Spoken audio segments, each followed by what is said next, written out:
O fim do mundo, a batalha de Gog e Magog, o Armagedon, o número da besta ou o anticristo.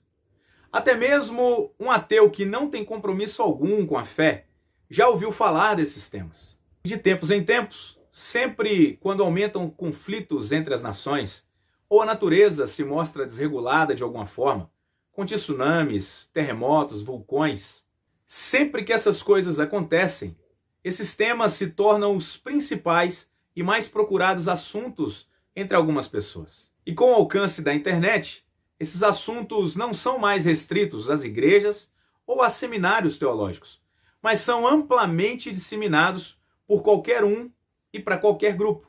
Eu fiquei, de certa forma, incomodado com equívocos que eu percebi na análise de vários especialistas no assunto fim dos tempos.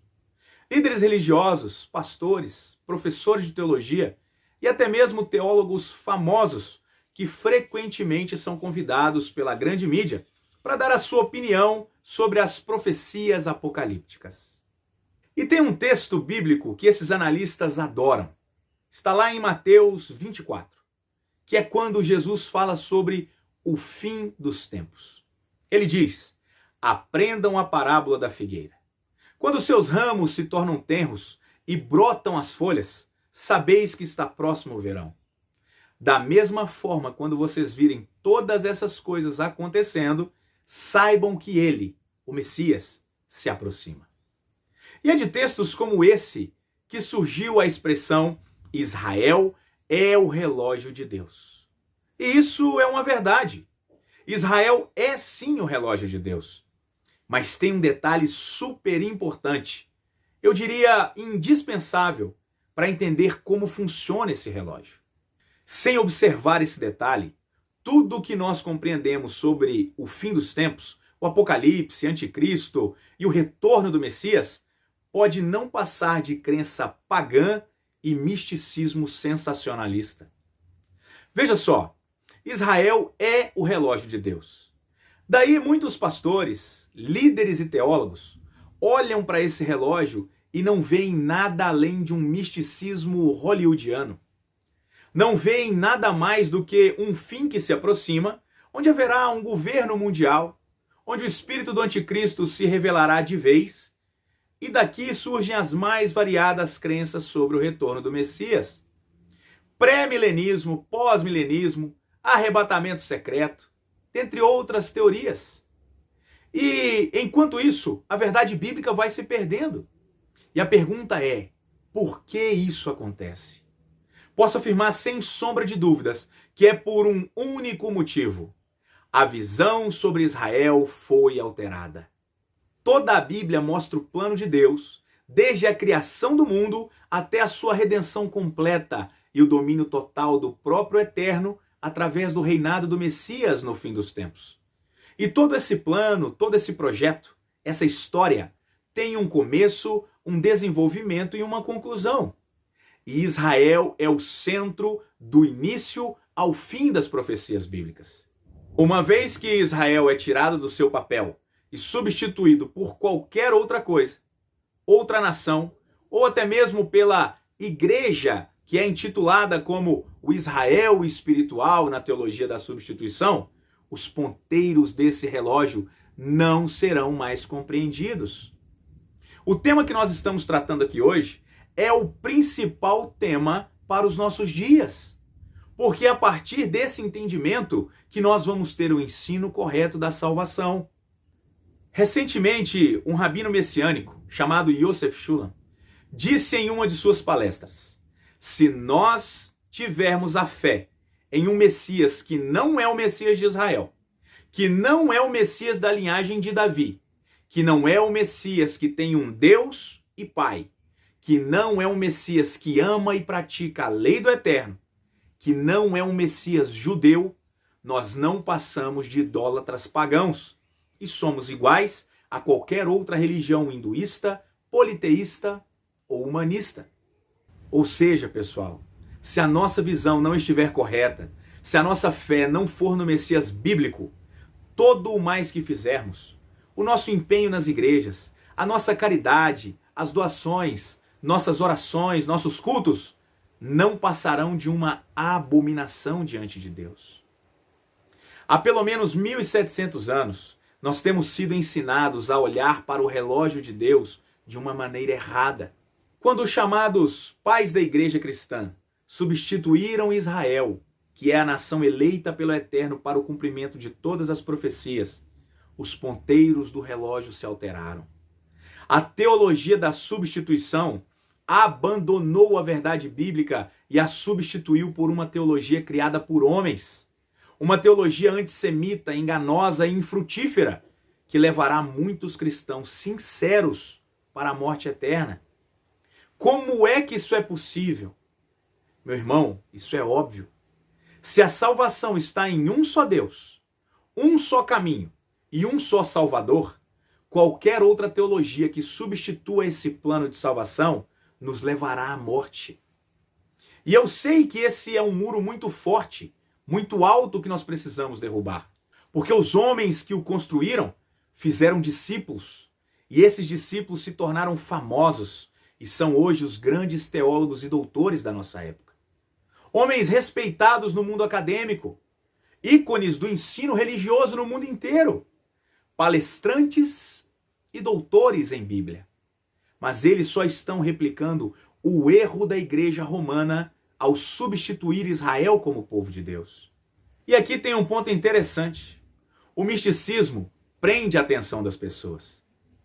Sempre que nós olhamos para a história, nós vemos pessoas interessadas pelo que é sobrenatural, pelo que a ciência não consegue explicar, não é mesmo? E esse talvez seja um dos motivos principais pelo qual as pessoas não chegam a conhecer a verdade. Esses teólogos falam sobre catástrofes naturais, a marca da besta, o anticristo, como vai ser o arrebatamento, chips implantados e tudo mais. Enfim, o roteiro deles talvez seja muito mais interessante do que o tema que nós tratamos aqui. Tem muito drama, ação, conspiração e suspense. Mas, meu amigo, diferente de Hollywood, sua vida não é um filme. Seu futuro eterno é real. E o lugar onde você passará a eternidade vai depender do que você escolheu dar ouvidos enquanto está vivo neste mundo. Eu fico realmente espantado quando eu ouço alguns teólogos e pastores ensinando e palestrando dizendo assim: olha, existem algumas matrizes teológicas. A matriz A diz tal coisa, a matriz B diz tal coisa, mas eu acredito na matriz C que diz tal e tal coisa. Que loucura é essa, pessoal? Toda a Bíblia diz uma coisa só. E a palavra da verdade é a palavra dos profetas de Israel. O que o Eterno, o Criador de todas as coisas, prometeu lá no Jardim do Éden, foi passado de geração em geração. Foi ensinado a Noé, a Abraão, a Moisés, ao rei Davi, ao profeta Isaías, Jeremias, a Ezequiel, Zacarias e Ageu. E ao Messias, Jesus, o Salvador do mundo. Ele mesmo disse: eu vim fazer a vontade daquele que me enviou. Nada em toda a Bíblia é diferente do que Deus estabeleceu desde o princípio. Vamos ver isso na prática. Deus prometeu aos primeiros humanos no Éden que da semente da mulher viria o Messias. Daí ele salva Noé e sua família no dilúvio, ensina suas leis a eles. Como é que eu sei disso? Porque Deus já havia mandado Noé colocar animais puros e impuros dentro da arca. Ou seja, Noé sabia a lei de Deus. Depois acontece o pecado terrível da Torre de Babel. E Deus permite que a idolatria se torne abrangente na humanidade. E então ele chama a Abraão, ensina a ele a mesma lei que ensinou a Noé. E faz com ele uma aliança, dá a circuncisão e revela a Abraão partes dos seus planos. Posteriormente, após Isaac, Jacó e José no Egito, Deus levanta Moisés, ensina a ele mais uma parte da sua lei e dá a ele a aliança sacerdotal. E depois que Israel entra na terra prometida e é regida pelos juízes, surge o reinado de Davi, onde a lei de Deus é louvada em meio aos salmos e o templo de adoração é construído por Salomão. Com o afastamento do povo de Israel da obediência às leis do Eterno, Deus levanta os profetas que chamam todo o povo ao arrependimento e ao retorno à obediência da lei. E dentre todos esses profetas, um deles escreve a respeito de como a lei seria ensinada aos homens em determinado tempo da história. Eis a aliança que celebrarei com o povo de Israel, passados aqueles dias, afirma o Criador. Registrarei o conteúdo da minha Torá, da minha lei, na mente e a escreverei no mais íntimo do seu coração.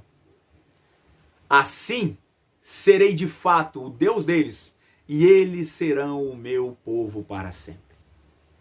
O próprio Deus dizendo que a lei agora não seria vista somente em tábuas, mas estaria escrita no coração do povo de Israel. Você acha que hoje a lei e os mandamentos do Eterno já estão escritos de fato no coração e na mente de todo israelita? É óbvio que não.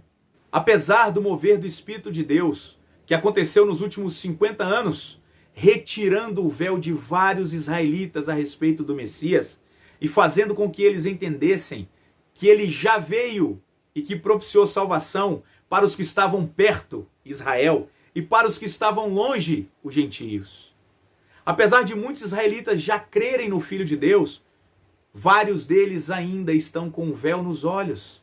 E a lei de Deus, que transforma o próprio coração, que não é somente externa ao homem, mas que transforma de dentro para fora, ainda não foi escrita no coração de muitos deles.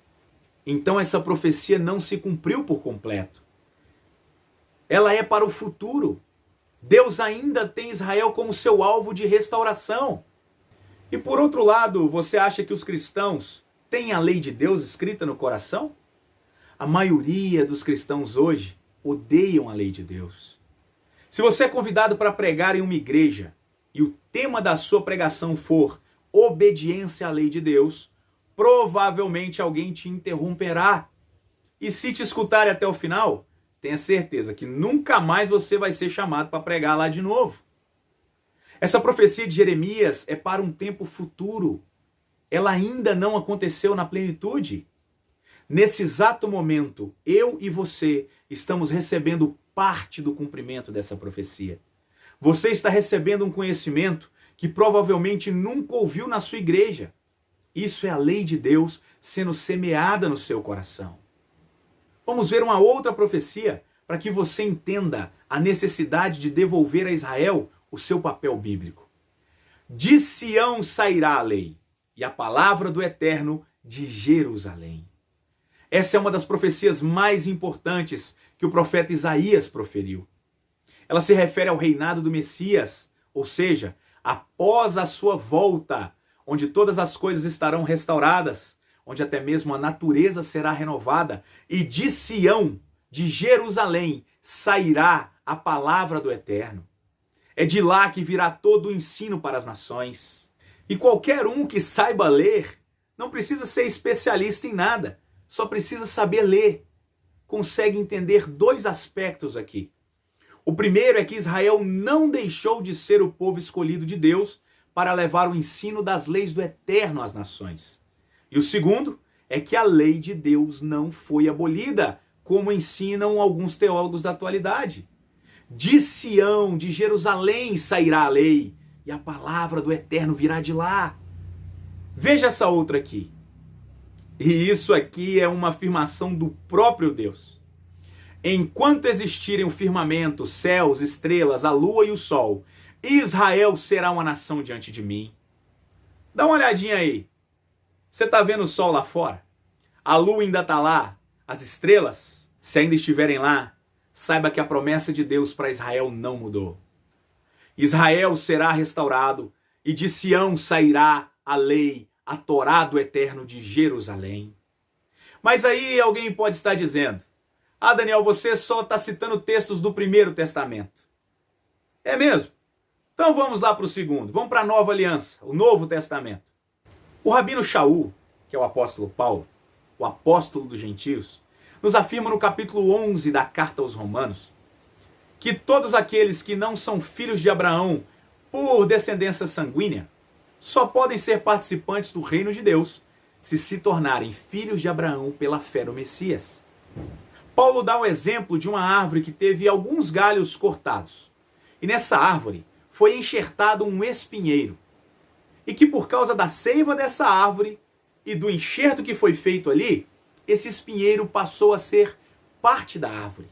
E Paulo diz para esse espinheiro: olha, não seja orgulhoso, porque se você está se achando melhor do que os ramos que foram cortados, saiba você, lembre-se que o que te sustenta é a raiz dessa árvore.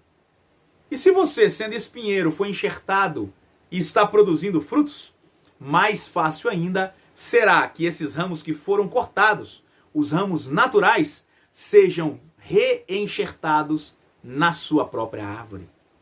Isso aqui é claro demais, pessoal. Não tem ginástica teológica que consiga distorcer esse texto. No reino de Deus só haverá lugar para os filhos de Abraão. Vou repetir. No reino só entrarão filhos de Abraão. Ou por parte de sangue e que creram no Messias, ou aqueles que não tinham nada a ver com o sangue de Abraão, mas que têm a ver com a fé de Abraão e foram salvos por crerem no Messias que o Eterno prometeu ao patriarca Abraão. Em toda a Bíblia, as alianças de Deus são feitas única e exclusivamente com o povo de Israel. Veja que não há nenhuma profecia sequer, nenhuma aliança de salvação para aqueles que não são povo de Deus. Em outra passagem, o mesmo Rabino Shaul, o apóstolo Paulo, está explicando sobre a salvação que antes era só para os judeus, mas que agora foi aberta aos gentios, quando esses creram no Deus de Abraão. Ele diz: qual é, pois, a vantagem do judeu? Muita, em todos os aspectos, porque a eles foram confiadas as palavras de Deus. Pare de escutar pastores e teólogos cristãos que ensinam a você que Israel não é mais o povo de Deus. Pare de escutar esses homens. Isso vai levar você a uma compreensão errada de todas as profecias bíblicas e, consequentemente, você não vai compreender o tempo que vivemos e a volta do Messias. Sabe por que existe tanta confusão no meio cristão sobre a lei de Deus? Tantas denominações, umas obedecendo uma parte da Torá, outras que não obedecem nada, algumas que têm o sábado como o dia santo do Senhor, outras que substituíram e têm o dia do domingo como o dia do Senhor, algumas que entendem que mulheres devem vestir de uma forma e outras de outra. Sabe por que tanta bagunça? Porque todas elas estão cometendo o mesmo erro. Substituíram o povo de Israel pelo suposto Israel espiritual, a igreja. Quando você perde o ensino padrão, a base, qualquer outro ensino vai ocupar esse lugar e vai causar um dano absurdo. E veja que incoerência. Esses mesmos líderes e pastores concordam que Israel é o relógio de Deus para saber sobre o fim dos tempos. E ao mesmo tempo, eles afirmam que Israel foi substituído. Isso não faz sentido algum, pessoal. Grande parte dos líderes cristãos ensinam e usam o misticismo que há em torno das profecias para arrebanhar curiosos que se interessam e se fascinam por temas apocalípticos. As pessoas querem aprender sobre todo esse misticismo, mas desprezam as riquezas do verdadeiro ensino e a sabedoria judaica sobre a obediência das leis ao Eterno. Veja o que aconteceu no princípio da igreja, quando gentios, ex-pagãos e idólatras, que nunca tinham ouvido falar sobre o Deus de Abraão, que nunca tinham conhecido a Torá, que não sabiam nada sobre o que deveriam comer, ou fazer, ou deixar de fazer, como viver a sua vida cotidiana. Quando o evangelho sai de dentro de Jerusalém e alcança o mundo exterior, os gregos, os romanos, muitas daquelas pessoas começaram a se questionar como deveriam viver dali para frente. E sabiamente os apóstolos, incluindo Tiago, irmão de Jesus, se reúnem para escrever o mínimo que os gentios precisavam fazer para poderem expressar que tinham a mesma fé de Abraão. Isso está lá em Atos, no capítulo 15. Não se contaminem com os ídolos, não bebam sangue, não se prostituam. No mais, preste atenção nisso, no mais, Moisés é ensinado todos os sábados nas sinagogas. Você já prestou atenção nesse texto? O mínimo que aqueles que não foram criados aprendendo a lei de Deus desde pequenos deveriam fazer foi definido pelos apóstolos. Não bebam sangue, não pratiquem a prostituição, não sejam idólatras. E o mais, vocês vão aprender nas sinagogas aos sábados, com o convívio com os judeus. Com o convívio, juntamente com o judeu crente, vocês vão aprender a Torá de Deus, as palavras do Eterno que foram confiadas a eles. Mas você sabe a história. Não foi isso que aconteceu. Já nos primeiros séculos, os judeus crentes foram expulsos de dentro das comunidades cristãs e o ensino original foi substituído pelos concílios e decisões romanas sobre a nossa fé. Sabe qual é a principal esperança do povo de Abraão, dos israelitas? Sabe qual é a principal profecia que esse povo aguarda? A restauração de todo o Israel e de toda a humanidade através da vinda do Messias. Qualquer outro que se apresente como Messias, mas que não tenha as características daquele que foi prometido a Abraão, a Moisés, aos profetas, não pode ser o Messias que restaurará Israel e, consequentemente, não pode ser o Messias que salvará o mundo. A Bíblia é a revelação do Messias de Israel. Se não é isso que você tem, então você só tem uma idolatria. É a teologia da substituição que sustenta essas doutrinas erradas. É a teologia da substituição que sustenta, que mantém de pé as mega igrejas. É essa teologia venenosa que mantém o povo ouvindo o que os seus ouvidos desejam ouvir. Cegos guiando cegos. E esses líderes são lobos devoradores que não têm amor ao rebanho. Não estão preocupados em mostrar a verdade. A preocupação deles é uma só: manter a própria imagem em destaque e a conta bancária cheia. Escute isso. Eu sou o bom pastor. Sabe quem que foi que disse essa frase? O Messias judeu. Ele é o bom pastor. Ele deu a vida pelas suas ovelhas. O Messias veio para fazer a vontade do Deus de Abraão. Eu não vim abolir a lei, lembra? O Messias também disse isso. A confusão sobre lei e graça, Antigo e Novo Testamento, fé e obras, tudo isso é fruto da substituição de Israel como centro do povo de Deus. Nós precisamos seguir o conselho do irmão de Jesus e dos apóstolos, que foi dado em Atos 15. Nós já sabemos o mínimo. Agora precisamos aprender aos sábados nas sinagogas messiânicas. Aquelas que confessam Yeshua, Jesus, como o Messias, como o Filho do Deus vivo. O véu da incredulidade dos judeus foi posto propositalmente. Foi da vontade do Eterno que parte do seu povo, principalmente da liderança judaica, rejeitasse o Messias. E a incredulidade deles trouxe salvação para toda a humanidade. Se a incredulidade deles foi salvação para a humanidade, que dirá quando o véu for retirado e eles crerem completamente no Messias? Vida dentre os mortos. E esse véu será retirado e todo o Israel será salvo. Porventura rejeitou Deus o seu povo? De modo algum, Deus não rejeitou o seu povo que antes conheceu. Assim, pois, nesse tempo, Deus preservou o remanescente pela eleição da graça. Isso é a chave para conhecer ao Deus de Abraão. A minha e a sua tarefa é restaurar o ensino e combater a teologia da substituição nas igrejas. E eu recomendo que você procure uma sinagoga messiânica séria na sua cidade. Uma sinagoga que já teve o seu véu retirado e que confessa Yeshua, Jesus, como o Messias ungido, o aguardado de Israel. E se em sua cidade não tem esse ensino, assista ao canal do YouTube Ensinando de Sião, todos os sábados às 10 da manhã. E se você é de Curitiba e quiser aprender conosco, será muito bem-vindo na nossa comunidade. Que o Eterno te abençoe e te guarde. Que Ele faça resplandecer o seu rosto sobre ti e tenha misericórdia de ti. Que o Eterno sobre ti levante o rosto e te dê a Shalom, a paz.